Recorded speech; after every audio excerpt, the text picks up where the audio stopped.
ठीक है।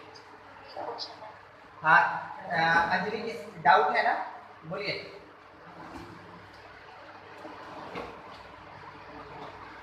डाउट है ना? नहीं है, चलिए ठीक है, कोई बात नहीं।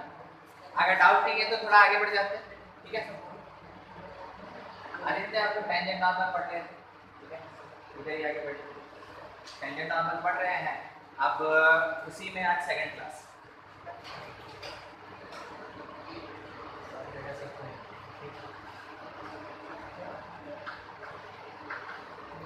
सर आवाज एकदम धीरे आ रहा है। हाँ हाँ ठीक है। टेंजेंट्स एंड नॉर्मल्स का आज सेकंड लेक्चर होगा, जिसमें बेसिकली है ना, हम लोग पिछले क्लास में स्लोप के बारे में पढ़े थे, आज जो है इक्वेशन के बारे में पढ़ेंगे, ठीक है। अबाउट इक्वेशन,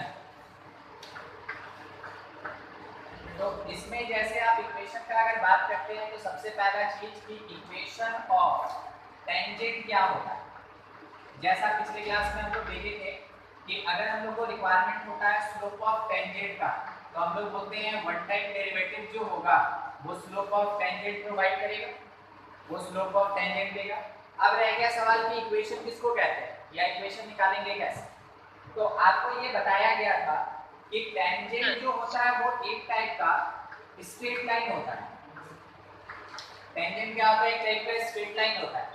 अगर स्ट्रेट लाइन है तो स्ट्रेट लाइन के जैसा उसका इक्वेशन भी होगा, ठीक है। जैसे मान लीजिए अपने पास कर्व है और इसको कोई एक लाइन टच करके चला गया, एक कर्व है जिसको हम लोग fx कहते थे, ये लाइन जो टच करके जाता था इसको टेंजेंट कहते हैं, ठीक है। जिस पॉइंट पे टच करता है इसको पॉइंट ऑफ कांटेक्ट कहते हैं। तो पॉइंट ऑफ कांटेक्ट गिवन रहेगा और उसके साथ कर्व अपने पास गिवन रहेगा, ठीक है। कोई दिक्कत है?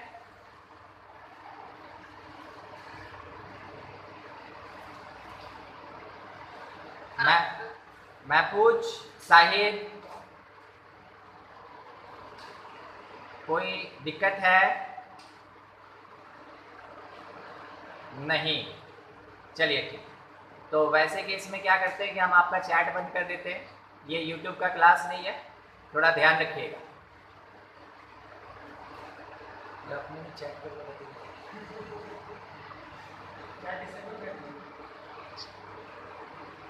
ठीक है, डन। हाँ हो गया। अब एक बार है ना, थोड़ा चैट करके हमको भी सुना दीजिए, ठीक है। जो बोलना हो आराम से माइक ऑन कीजिए और बोलिए, हम सुन रहे हैं, दूसरे लोग भी सुन लेंगे। तो पॉइंट पी अपने पास x1 y1 है, it is the point of contact function fx, और ये स्ट्रेट लाइन हो गया टेंजेंट, ठीक है। ये टेंजेंट क्या शिवानी? शिवानी कुछ बोल रहे हैं? सर आपका ऑडियो और वीडियो दोनों नहीं आ रहा। कितना खतरनाक।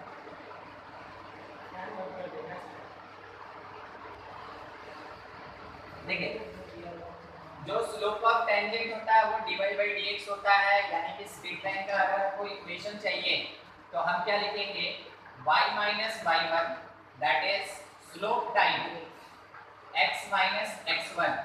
ये आपको बता दिया गया था, ऐसा हम लोग कर चुके थे पिछले क्लास में, या नहीं भी किए थे तो आज के लिए है ना एकदम फ्रेश टॉपिक है अपने पास, इक्वेशन ऑफ टेंजेंट कैसे निकालते हैं, y minus y1 equals to dy by dx x minus x1, ठीक है।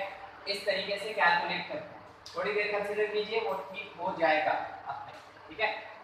ये हो गया इक्वेशन। अब उसके साथ अगर आपसे बोल दिया इक्वेशन ऑफ नॉर्मल, बहुत सिंपल में खत्म करेंगे इक्वेशन ऑफ नॉर्मल, तो ध्यान रखिएगा नॉर्मल भी क्या होता है, एक टाइप का स्ट्रेट लाइन होता है। नॉर्मल भी क्या होता है, एक टाइप का स्ट्रेट लाइन होता है जो परपेंडिकुलर टू टेंजेंट होगा, ठीक है, परपेंडिकुलर टू टेंजेंट होगा। तो अगर कहीं चेंज आएगा तो कहाँ चेंज आएगा, dy by dx। अगर कहीं चेंज आएगा तो वो कहाँ चेंज आएगा, dy by dx में। तो अपने पास ये जो स्लोप है ना टेंजेंट का, नॉर्मल के फॉर्म में लिखेंगे तो क्या बोल रहे थे राहुल, तो y minus y1 is equals to negative reciprocal of dy by dx, ठीक है। और इसके साथ मल्टीप्लिकेशन x minus x1, एकदम सिंपल तरीके से यही जो पॉइंट ऑफ कांटेक्ट है P, यहाँ पे अगर एक नॉर्मल ड्रॉ कर दें तो इस पॉइंट से पास करने वाला स्ट्रेट लाइन नॉर्मल भी है और इस पॉइंट से पास करने वाला स्ट्रेट लाइन टेंजेंट भी है।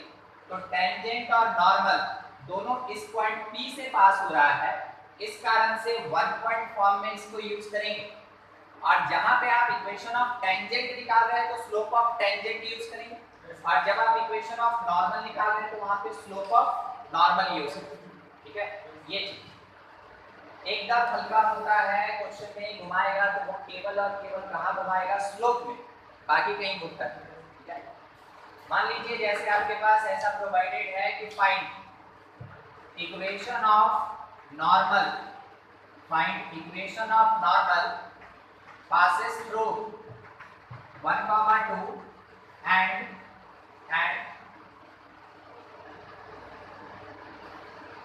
passes through 1, 2 on y square is equals to 7x plus 3। इस वाले कर्व के ऊपर जो नॉर्मल है वो पास कर रहा है कहां से, 1, 2 से, उसका इक्वेशन चाहिए। देखिए हम आपको एक बात बताते, ये 1, 2 अगर इसको सेटिस्फाई किया तो इसका मतलब हुआ कि पॉइंट इसके ऊपर, दो कंडीशन होगा, ध्यान दीजिएगा। मान लीजिए ये कर्व है, ठीक है, ये कर्व है, अगर ये पॉइंट इसको सेटिस्फाई किया तो x की जगह 1 रखते और y की जगह 2 रखते, तो 7 + 3 10 हो गया, और इधर साइड में 2 का स्क्वायर 4 हो गया। तो सेटिस्फाई तो किया, अगर सेटिस्फाई नहीं किया इसका मतलब है ऐसा सिचुएशन नहीं हो, तो फिर क्या होगा, नॉर्मल तो इसको कट करेगा मगर ये पॉइंट यहाँ कहीं बाहर में होगा। समझे, ऐसा नहीं कि कोई भी पॉइंट दे दिया तो हमेशा उसको कर्व के ऊपर ले लेना है, आपको रुक के चेक करना है। अगर कर्व को सेटिस्फाई किया तो कर्व के ऊपर, नहीं सेटिस्फाई किया तो कर्व के बाद। ठीक है, कर्व के बाद, ये चीज आपको सबसे पहले चेक करना है। हाँ, अब ऐसा बात अगर बोल देना तो क्वेश्चन काफी लेंथी हो जाता है, तो सेकंड लेवल में पढ़ेंगे। अभी हम इसको एडजस्ट कर रहे हैं, देखिए कैसे, x की जगह 1 तो ये कितना हो गया 10। तो आपको ऐसा नहीं लगता है कि यहाँ पे हमको पुट करना चाहिए कितना, √10, 1 और √10। तो देखिए सेटिस्फाई कर रहा हो, अब सेटिस्फाइड कर गया, इसका मतलब है कि ये जो पॉइंट है वो कहाँ होगा, इस जगह पे होगा। इस जगह मतलब कर्व के ऊपर, इस जगह मतलब कर्व के ऊपर, और ये है 1, √10। अब हमको इससे कोई मतलब नहीं, ये तो काफी सिंपल। जैसे हमको पॉइंट मिल गया, हम क्या करेंगे, कर्व को डिफरेंशिएट करेंगे, तो dy/dx इज इक्वल्स टू कितना आ जाएगा, 7/y। किसी को कोई दिक्कत है क्या, एक स्टेप गैप किए लग रहा है, y² का 2y dy/dx और 7x का 7, 2y को नीचे भेज दिया। ठीक है, y के प्लेस पे कुछ पुट करना है तो क्या पुट करना है, √10। तो ये आ गया 7/2 √10। अब ये हो गया स्लोप ऑफ टेंजेंट। बोलिए स्लोप ऑफ नॉर्मल कितना, -2 √10/7 रेसिप्रोकल। स्लोप मिल चुका है, पॉइंट पता है, इक्वेशन जब लिखेंगे इक्वेशन ऑफ नॉर्मल तो लिखेंगे y - y1 is slope time x - x1। ठीक है, ये हो जाएगा, बस इसको सॉल्व कर लीजिएगा, स्टैंडर्ड फॉर्म में लिख लीजिए इक्वेशन। ठीक है, कोई दिक्कत नहीं समझने में किसी को, नहीं। अगर सेटिस्फाई, देखिए नेक्स्ट ऐसा ही थोड़ा सा एक क्वेश्चन है कि if normal at 1, 1 to curve x³ is equals to 3y²। एक मिनट, इसको हम रखना चाहते हैं, हाँ ठीक है, x³ रहने दीजिए और यहाँ पे 3y²। ठीक, एक रहने दे, आइए if normal at 1 comma 1 to the curve becomes tangent at any point on curve again तो बोला गया find point of contact देख रहे हैं कैसा क्वेश्चन का थ्योरी समझिएगा, थीम समझिएगा, बाकी कैलकुलेशन वाली बात तो अलग, ठीक है। टेंजेंट नॉर्मल चल रहा है UD,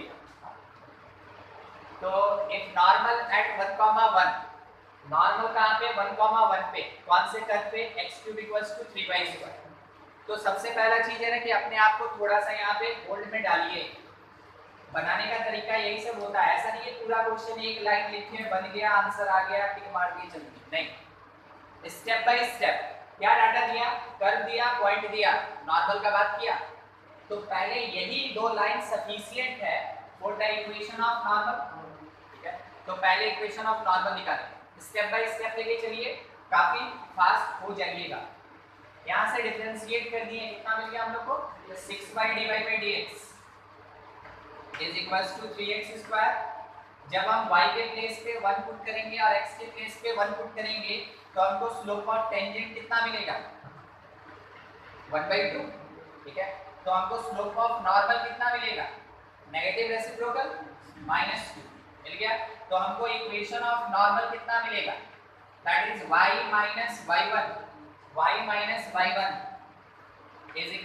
slope time x - x1 ऐसा मिल गया हमको इक्वेशन ऑफ नॉर्मल। मेरा यहाँ तक का काम खत्म। अगर बहुत कोई होता है थोड़ा सा अरेंज करके सजा धजा के लिख देते, लिख लीजिए कोई दिक्कत नहीं, वैसे जरूरत पड़ेगा। तो अगर हम लोग इसको अरेंज करें तो y = क्या हो जाएगा, -2x और उसके साथ +3, देखिए -2x + 3।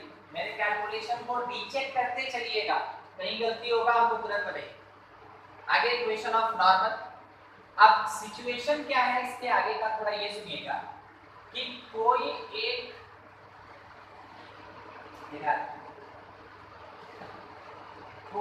एक नॉर्मल है इस कर्व के ऊपर, समझ रहे हैं, यहाँ पे एक कोई टेंजेंट रहा होगा, इसके ऊपर ये नॉर्मल n बन गया, और ये जो नॉर्मल है थोड़ा और इसको ना घुमाना चाहिए ऐसे। ये जो नॉर्मल है अगर हम इसी को प्रोसीड करें ना तो ये वापस क्या होगा, इस वाले कर्व के ऊपर टेंजेंट बन गया। तो इस पॉइंट P के रिस्पेक्ट में टेंजेंट और इस पॉइंट Q के रिस्पेक्ट में नॉर्मल, ठीक है। सेम स्ट्रेट लाइन, यही स्ट्रेट लाइन नॉर्मल का भी इक्वेशन, यही स्ट्रेट लाइन टेंजेंट का भी इक्वेशन। समझ में आ रहा है बात, थोड़ा दिक्कत, ठीक, चलिए बढ़िया। जिसको नहीं समझ में आएगा पूछ लीजिएगा। कारण है कि एक ही लाइन में टेंजेंट भी है, एक ही लाइन में नॉर्मल भी है। जैसे पढ़ते हैं ना फ्रेम ऑफ रेफरेंस, ठीक है, रिलेटिव वेलोसिटी, देखने वाला इंसान किधर है। अगर बाइट में मान लेना है आदमी इधर भागता हुआ आ रहा है, हम देखने वाले हैं, तो हम क्या बोलेंगे, मेरी तरफ आ रहा है, ठीक है, टुवर्ड्स ऑब्जर्वर। और कहीं ऑब्जर्वर उधर खड़ा रहेगा तो क्या बोलेगा, अवे फ्रॉम ऑब्जर्वर। समझ रहे हैं, तो ये देखने वाले पे डिपेंड कर रहा है ना। इस पॉइंट के मद्देनजर ये क्या है, नॉर्मल, और अगर ये पॉइंट डिसाइडिंग फैक्टर है तो ये क्या है, टेंजेंट, ठीक है, ऐसे डिसाइड करना। पढ़िए आगे क्या बोला था, normal becomes tangent at any point. दिखा आपको P पे ये क्या बन गया, टेंजेंट बन गया। तो बोला गया इसी कर्व के ऊपर find the point of contact. तो पॉइंट ऑफ कांटेक्ट का मतलब Q या P, क्या निकालना, P। कांटेक्ट मतलब टच करेगा, एक जगह टच करेगा, तो आपको P कैलकुलेट करना है। अब देखिए ये काम करेंगे कैसे, आपको फॉर कैलकुलेशन ऑफ P या for point P, for calculation of P या पॉइंट P, पुट लाइन या एक सिंपल सा लाइन लिखिए, सॉल्व इक्वेशन ऑफ नॉर्मल जो मिला है एंड कर्व टुगेदर। क्या करेंगे, इन दोनों को एक साथ सॉल्व करेंगे, किसको किसको, it is the equation of normal और ये हो गया मेरा गिवन कर्व। ये जब हम यहाँ पे पुट करेंगे y के प्लेस पे वैल्यू, तो देखिए क्या मिलेगा हमको, x³ that is equals to 3 और y के प्लेस पे -2x + 3, ये आ गया x³ is equals to -6x square देखा ना, वही तो लीनियर होने जा रहा है स्क्वायर, ये हो गया 4x² + 9 और उसके साथ -12x मल्टीप्लाई करके एक तरफ खींच लेते हैं सबको, x³ -12x², उसके बाद -36x और ये कितना हो गया -27, अच्छा ये प्लस होगा, ये प्लस होगा और ये -27 इज इक्वल्स टू 0। बोलिए इस इक्वेशन को देख के आपको क्या लगता है कि अगर ये इक्वेशन सॉल्वेबल होगा तो सॉल्व कर लेंगे, ठीक है। और क्यूबिक है तो कैसे सॉल्व होता है, जेई क्या बोलता है, जेई क्या बोलता है कि कैसे क्यूबिक सॉल्व करना है, जेई जूनियर इंजीनियर नहीं क्या कहता है कैसे सॉल्व करना है, हिट एंड ट्राई।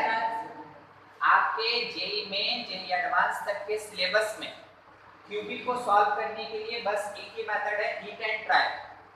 अभी ये डाटा हम किसी बुक से नहीं उठाए, हम खुद से डालें तो पता नहीं ये सॉल्वेबल हो भी सकता है, नहीं भी हो सकता। अगर ये बुक का क्वेश्चन होगा या किसी पेपर का क्वेश्चन होगा तो वो लोग तो पहले ही सॉल्व करके देख लेता है ना कि क्या नंबर आने वाला है, आंसर क्या आने वाला है।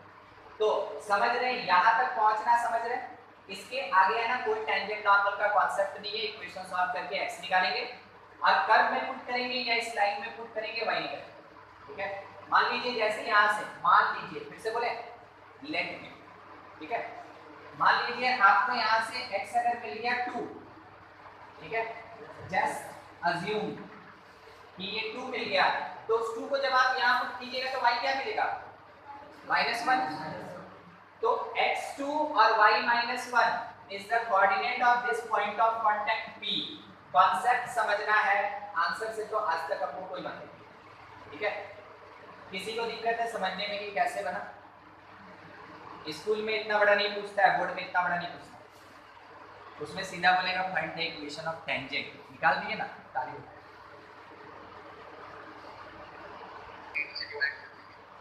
हाँ, क्योंकि x भी डिफाइन है t में और y भी डिफाइन है t में, इसलिए ये कौन सा फॉर्म, पैरामीट्रिक फॉर्म, ठीक है, ये पैरामीट्रिक फॉर्म।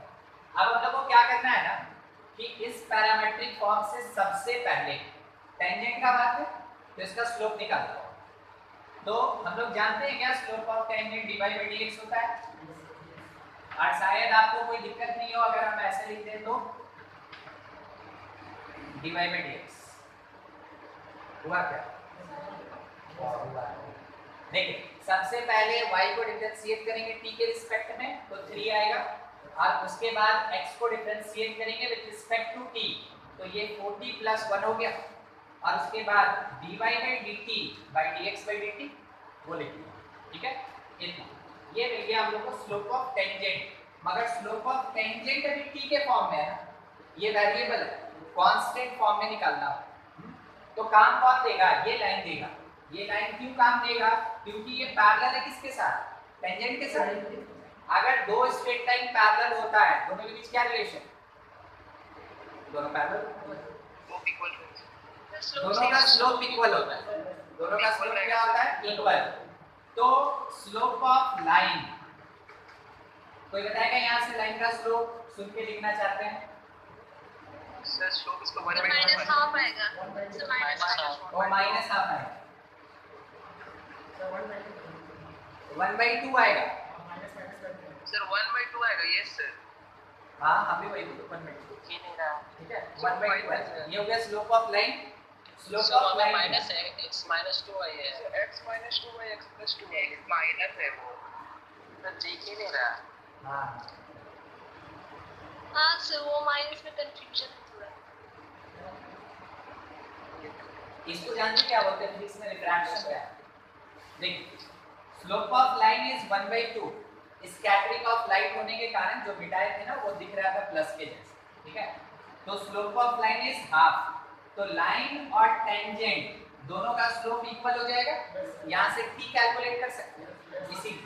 तो 3/40 + 1 इज 1/2, क्रॉस मल्टीप्लाई कीजिए आपको लगेगा कि 40 प्लस 1 जो है ना 6 के बराबर है, इसका मतलब है कि t जो है वो 5/4 है। t जैसे आपको 5/4 मिला, हमको लगा आपको शायद x1 और y1 भी मिल गया, पुट करेंगे x में और y में, तो x1 y1 कहने का मतलब वो पॉइंट जहाँ पे टेंजेंट टच कर रहा है, तो x1 कितना होगा, आप उसको x ना लिखें, x का मतलब वेरिएबल t में रहेगा तो x, और जैसे आप t का वैल्यू पुट करने जा रहे हैं वो क्या बन जाएगा, x1 बन जाएगा, ठीक है, x1। तो यहाँ पे आप लिखें 2 इंटू 25/16 प्लस 5/4, चलिए ठीक है, यहाँ से 8 ले लेते हैं, तो यहाँ पे एलसीएम में 8 आ गया, यहाँ 10 और ये तो शायद 35 आएगा, 35/8 x1, और y1 कितना मिला आपको 3t, और 3t होना मतलब 3 इंटू 5/4 इट इज 15/4। आपको x1 y1 मिल गया और उसके साथ आपको स्लोप ऑफ टेंजेंट मिला हुआ है, तो इक्वेशन ऑफ टेंजेंट फॉर्मूला कोई बोलेगा,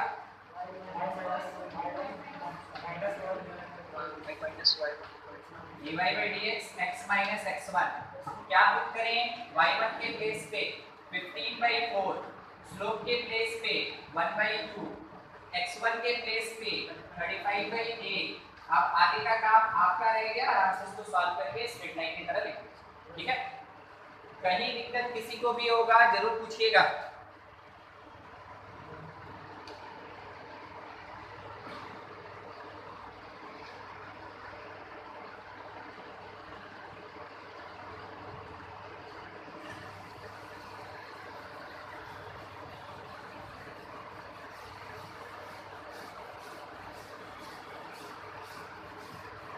इतना अच्छा चैप्टर है कि कोऑर्डिनेट ज्योमेट्री रिवाइज करा था, और आपको पता है कोऑर्डिनेट ज्योमेट्री से आपके जेईई मेन में कितना क्वेश्चन आता है, कम से कम आएगा तो 4, कम से कम, ज्यादा से ज्यादा 5 आता है, ज्यादा से ज्यादा 5। आप कोऑर्डिनेट नहीं कर सकते, आप क्या है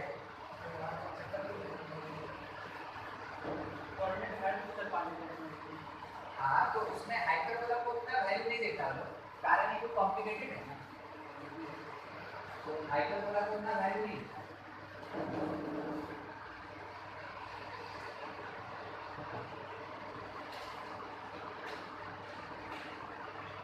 अमल का रहेगा वो भी बना देंगे पैरामेट्रिक फॉर्म में जैसा रहेगा। चलिए एक और डायरेक्ट क्वेश्चन ऐसा है, if x is equals to 1 plus cos 2 theta और y is equals to 2 sin theta, बोला गया find equation of curve in Cartesian form, कौन से फॉर्म में, Cartesian form, in Cartesian form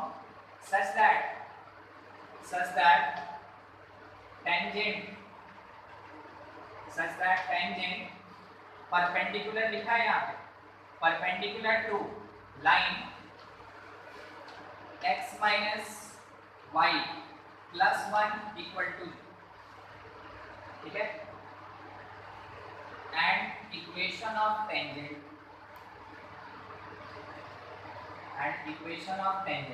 क्या क्या चाहिए हमको, find equation of curve and equation of tangent, क्या चाहिए वो सबसे पहले समझिए, ठीक है। उसके बाद अब देखिए अपने पास गिवन जो है क्या ये पैरामीट्रिक फॉर्म में है, पैरामीटर कौन, थीटा, पैरामीटर थीटा। तो मेरा काम कहाँ से स्टार्ट होगा, सबसे पहले इसको खत्म करते हैं ना, equation of curve. Equation of curve अगर कार्टेशियन फॉर्म में बोला तो क्या थीटा का कोई प्लेस है, नहीं, थीटा हटाना है, क्या बोले अभी, equation in Cartesian form, equation in Cartesian form के लिए क्या करें, इन कार्टेशियन फॉर्म के लिए हमेशा रिमूव पैरामीटर, किसको हटाना हम लोग को, पैरामीटर को हटाना। अब पैरामीटर इससे पहले वाले क्वेश्चन में देखे थे t था, तो t को हटाएंगे। इस वाले क्वेश्चन में क्या है थीटा, तो थीटा को रिमूव करेंगे हम लोग। अब उसके लिए आपको जो करना पड़े कर दीजिए, ठीक है। आपको क्या लगता है sin थीटा के जगह cos 2 थीटा का टर्म रखेंगे या cos 2 थीटा के जगह sin थीटा का टर्म रखेंगे? बड़े एंगल में हमेशा छोटा एंगल रखें, ठीक है। आपको cos 2 थीटा का फॉर्मूला याद है, ट्रिग्नोमेट्री तो हर जगह है ना, ये तो ऑक्सीजन है, ठीक है। cos 2 थीटा फॉर्मूला क्या होता है sin के टर्म में 1 माइनस 2 sin स्क्वायर थीटा। क्या आपको ऐसा नहीं लग रहा है कि cos 2 थीटा की जगह हम x माइनस 1 रख सकते हैं, ठीक है। और दूसरा जो sin थीटा है उसके जगह हम y/2 पुट कर सकते हैं, दोनों तरफ से थीटा का टर्म हटा। तो क्या करेंगे लेफ्ट हैंड साइड में जो cos 2 थीटा है ना उसके जगह रखेंगे x माइनस 1, और राइट हैंड साइड में आपको जैसा दिख रहा है 1 माइनस 2 sin स्क्वायर थीटा, तो sin थीटा के प्लेस पे क्या पुट करेंगे y/2। आप यहाँ पुट कर दीजिए y/2 इसका होल स्क्वायर। चलिए अब सॉल्व कर लेते हैं। तो x minus 1 is equals to 1 minus, ये ठीक था। ट्रिग्नोमेट्री से हम लोग जानते हैं ये दोनों कैसे रिलेटेड होता है, इस फार्मूला से रिलेटेड होता है। अब हमको पहले से पता है कि किसको हटाना है, पैरामीटर को। तो थीटा गायब हो जाएगा और साइन छूट जाएगा, ऐसा तो हो नहीं सकता। तो जाएगा तो पूरा साइन थीटा जाएगा, तो साइन थीटा जाएगा तो क्या लिखिएगा उसको, देखिए। और अगर cos 2 थीटा हटेगा तो उसकी जगह क्या लिखेगा, ठीक है। चलिए यहाँ तक किसी को कोई दिक्कत और नहीं। अब इसको थोड़ा सॉल्व करते हैं एलसीएम लेके। तो ये यहाँ आ गया 2x that is equals to ये 4 और माइनस y स्क्वायर, ठीक है, ऐसा होगा। तो y square is equals 4 minus 2x। ये क्या है, ये टेंजेंट है, नॉर्मल है, कर्व है, क्या है,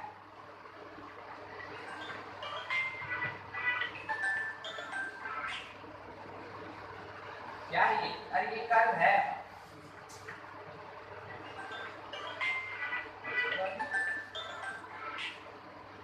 देखिए यहाँ पे लिखे ना कि इक्वेशन इन कार्टेशियन फॉर्म, तो किसका इक्वेशन कार्टेशियन फॉर्म में पूछा था आपसे, कर्व का ना, तो कर्व के लिए ना प्रोसीड कर रहे हैं। दूसरा बाय द वे अगर डाउट हो ही गया तो क्या करें, आपको पता ना कि टेंजेंट लीनियर होता है, नॉर्मल भी कैसा होता है, लीनियर होता है। अब कर्व का कोई गारंटी है, ये लीनियर लग रहा है आप लोगों को, तो एक ही चीज बचा ना कि ये कर्व, ठीक है। तो ये सब जगह ये इक्वेशन ऑफ कर्व हो गया किस फॉर्म में, इन कार्टेशियन फॉर्म, किस फॉर्म में, कार्टेशियन, ये कार्टेशियन फॉर्म में इक्वेशन ऑफ कर्व। इतना काम होने का मतलब मेरा पहला क्वेश्चन कंप्लीट। अब दूसरे क्वेश्चन के लिए प्रोसीड करेंगे कि जिस पे टेंजेंट इस वाले लाइन पे परपेंडिकुलर है, इस वाले लाइन पे परपेंडिकुलर, दो परपेंडिकुलर लाइन स्लोप का प्रोडक्ट माइनस माइनस, इसका मतलब स्लोप ऑफ अपना tangent multiplied by slope of given line that should be equals to -1। अपना टेंजेंट मतलब जो कैलकुलेट करना है, हाँ, और लाइन कौन, ये वाला लाइन, तो इस लाइन का स्लोप क्या है, 1। और जिसको नहीं आएगा वो भी बोल दीजिएगा कि नहीं बना सर, तो बना के दिखा दें, बढ़िया चल रहा है। असल बात है इतना ढका रहता है, जो समझना आँख से समझ लेना, ठीक है। और किसी को दिक्कत समझ में आया बनाएगा,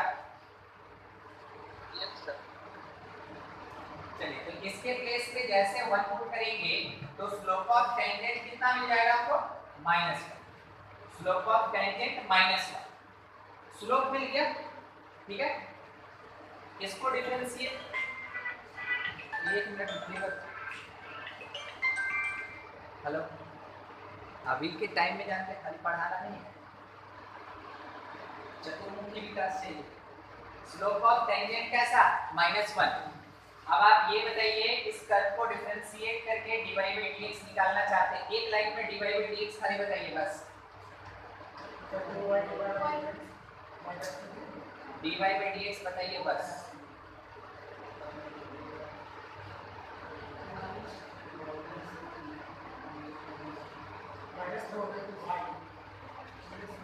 आप लोग भी हाँ बोलो। -1 आएगा सर। खाली -1 आएगा, लेकिन तो सुबह का इधर -1/y 4 का डिफरेंशिएशन 0, x का 1 हो गया तो इधर -2 बचा, और इसका डिफरेंशिएशन 2y को खींच के नीचे लेके गए तो -2/2y, 2 और 2 गया, रह गया कौन, -1/y, और ये -1/y किसके इक्वल है, -1, तो ओवरऑल y का वैल्यू क्या मिलेगा आपको, तो ये y है कि y1 है, y1, ठीक है। तो x1 कितना होगा, यहाँ पुट कर दे, यहाँ पे जैसे 1 पुट कीजिएगा तो ये आएगा 2, और y² 2 तो y कितना, y पुट करना है 1, x तो निकालना था, तो ये इधर आएगा तो -3, यानी कितना 3/2। चलो आगे, x1 मिल गया, y1 मिल गया, स्लोप मिल गया, क्या हम लोग को लगता है कि हम लोग इक्वेशन ऑफ टेंजेंट आज निकाल लेंगे,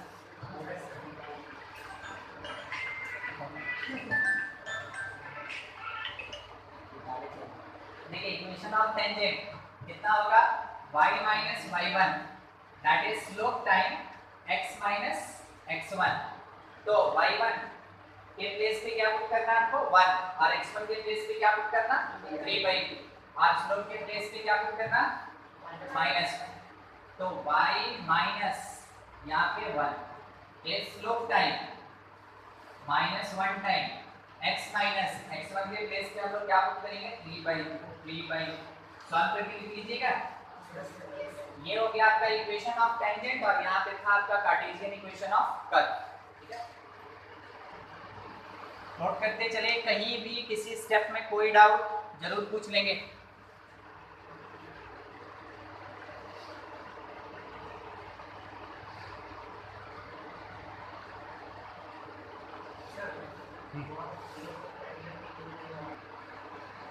क्या बोले?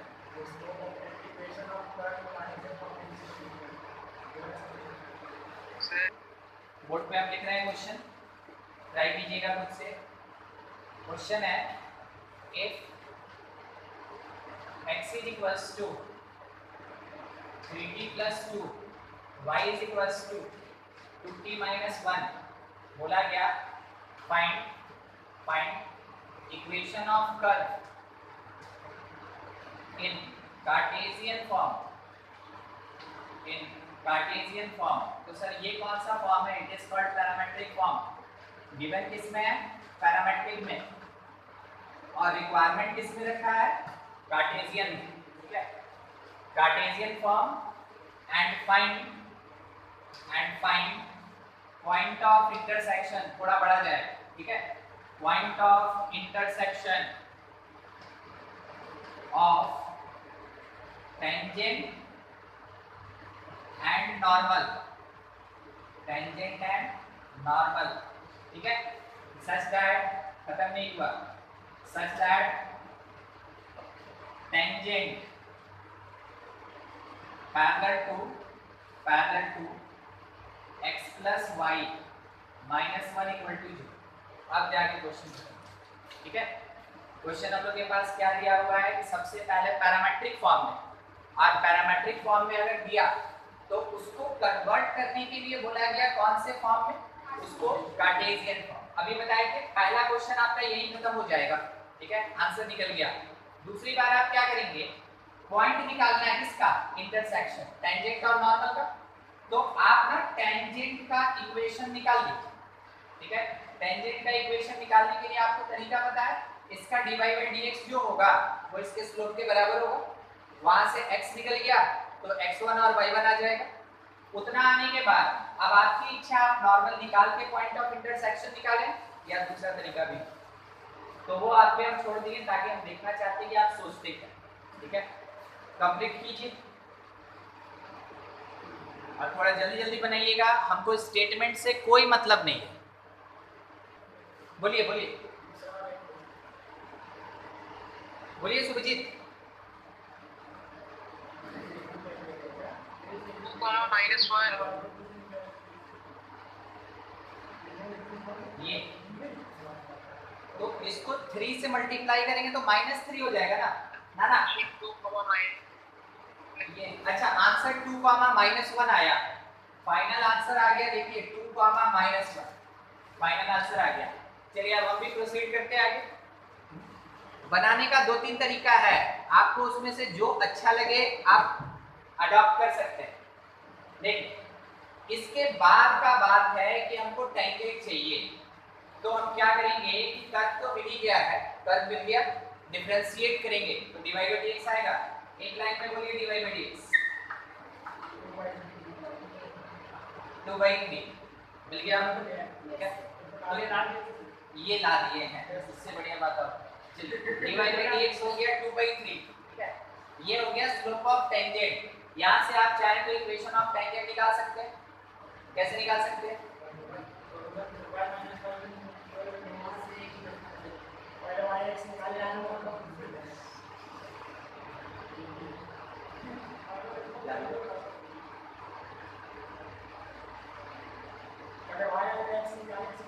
हाँ वही तो, जब तक वो नहीं आएंगे किसे बात करें। SOL का मतलब स्लोप ऑफ लाइन, तो स्लोप ऑफ लाइन कितना? -1। क्वेश्चन वाला क्या बोला, देखिए बहुत जबरदस्त बात बोला।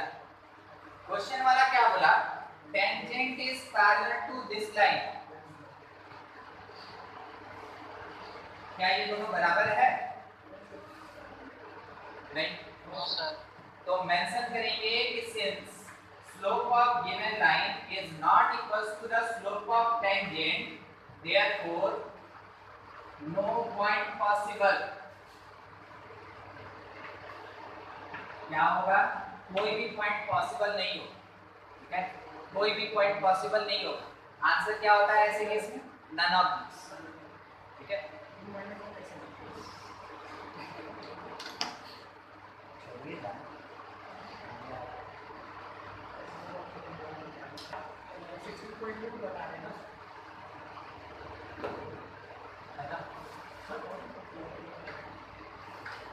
Angle between curves, angle between curves, इसमें जो रूल रेगुलेशन होता है ना वो स्लोप के बेसिस पे होता है। जो फर्स्ट क्लास में हम लोग पढ़े थे ना, सबसे ज्यादा उसी के बेसिस पे कंडीशन अराइज होता है। बाकी इक्वेशन के बेसिस पे जितना डिफरेंट कंडीशन हो सकता है सब आपके साथ, ठीक है।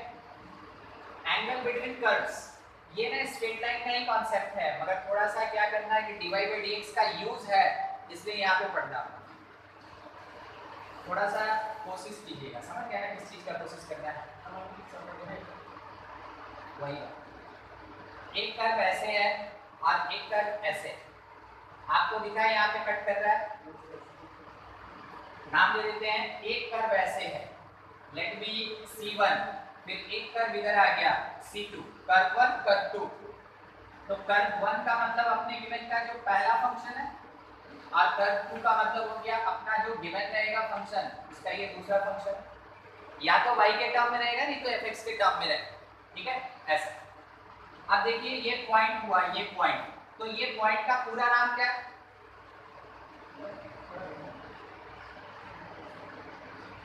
पॉइंट का पूरा नाम, ये वाला point, point of intersection, point of intersection, पूरा नाम, ठीक है ना, पूरा नाम इसके सरनेम के साथ, लेट बी P मान लिए।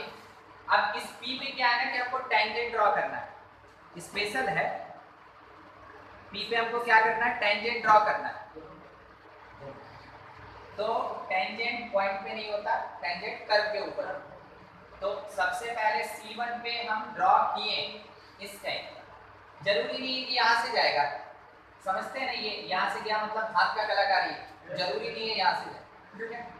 और लाइन इधर भी चला, क्योंकि हम C1 के ऊपर ड्रॉ किए, देखना पूरा कलाकारी, ये C1 के ऊपर ड्रॉ हुआ तो इसको हम T1 कहते हैं, ठीक है। और उसके बाद अगर C2 पे ड्रॉ करें तो ये T2 कहलाएगा, ठीक है। C2 के ऊपर T2 और C1 के ऊपर कौन? T1। C stand for curve, T stand for tangent, ठीक है। यहाँ पे क्या आपको इन दोनों स्ट्रेट लाइन के बीच में एंगल बनता हुआ दिखा? जब आप टेंजेंट बना लिए तो कर्व को इग्नोर कीजिए, क्योंकि कभी भी कोई आपसे ऐसे बोल दे कि देखो ये है मेरे पास एक्स एक्सिस और वाई एक्सिस, बताओ तो ये वाला लाइन कितना एंगल बनाया? नहीं बता सकते। कर्व कभी एंगल नहीं बनाता, कर्व कभी एंगल नहीं बनाता। एंगल कौन बनाता है? Straight line. अब वो स्ट्रेट लाइन चाहे टेंजेंट हो चाहे नॉर्मल हो या कॉर्ड हो, एंगल बनाएगा हमेशा स्ट्रेट लाइन। तो यहाँ क्या लिखा है? एंगल बिटवीन कर्व्स, झूठा। Angle between curves that will be exactly equals to angle between their tangents at the point of intersection. तो काफी बड़ा हो रहा था ना, इसलिए हम छोटा में क्या लिखेंगे? Angle between curves. हम क्या मैथमेटिक्स, ठीक है। तो एंगल बिटवीन कर्व्स किसके इक्वल होता है? Angle between their tangents at point of intersection, at point of intersection. तो इसी में अभी तक जहां पहुंचे हैं, फिगर बना है, क्या आपको यहाँ पे APQ एक ट्रायंगल दिख रहा है? APQ ट्रायंगल APQ, हमको जो एंगल निकालना है लेट बी थीटा, ये कैसा है? मेरा अज्यूम्ड है, ये मेरा अज्यूम्ड है क्योंकि उसको कैलकुलेट करना है। मगर जब आप इस कर्व C1 पे एक टेंजेंट ड्रॉ किए, ठीक है, C1 पे एक टेंजेंट ड्रॉ किए, तो बताइए dy by dx इसके इक्वेशन से मिल जाएगा या मान के चल रहा है?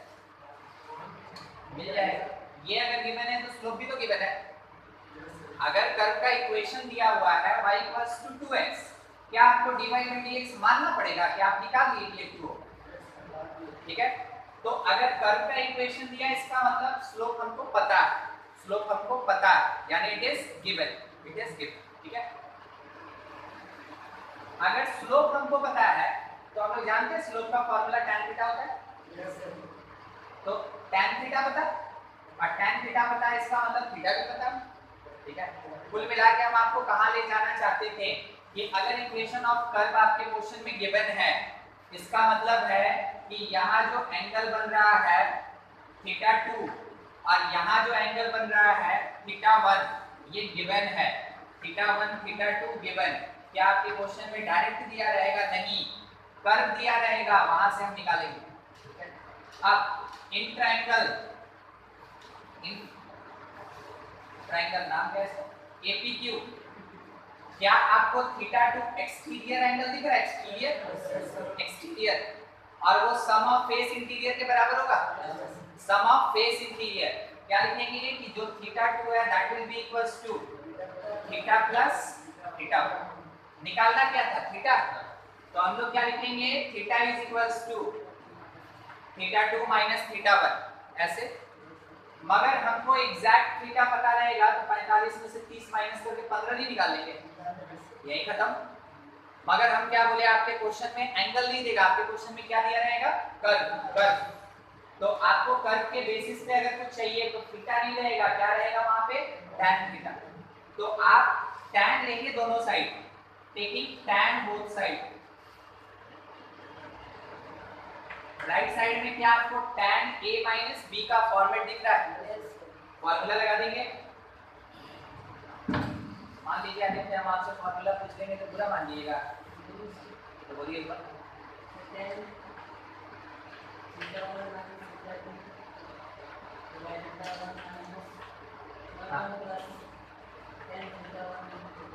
θ1 into tan, एकदम ठीक है।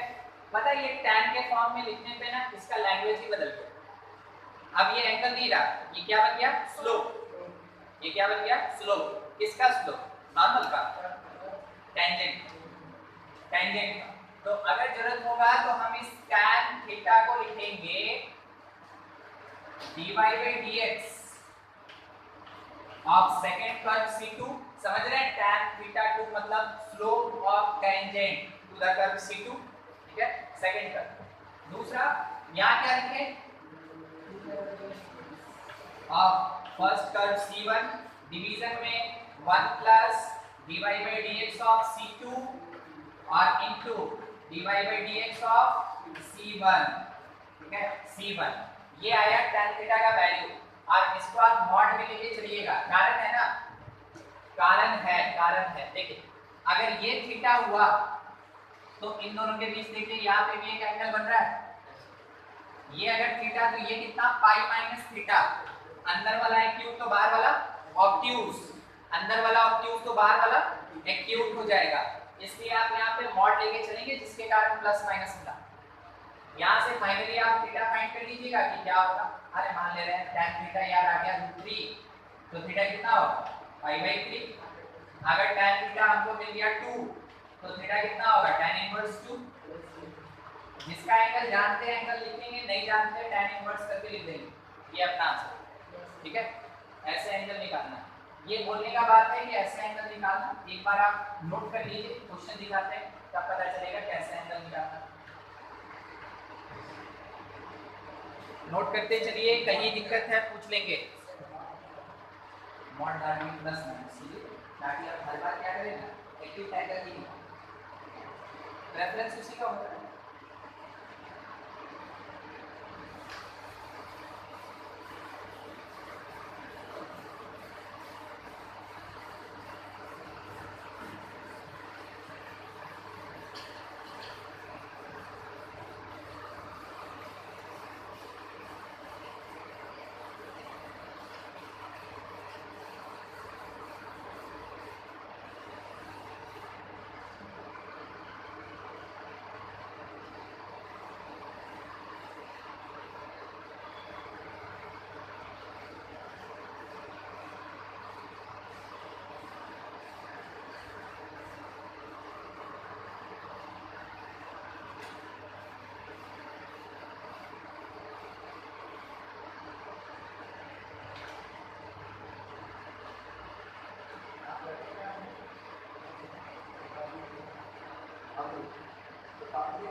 क्या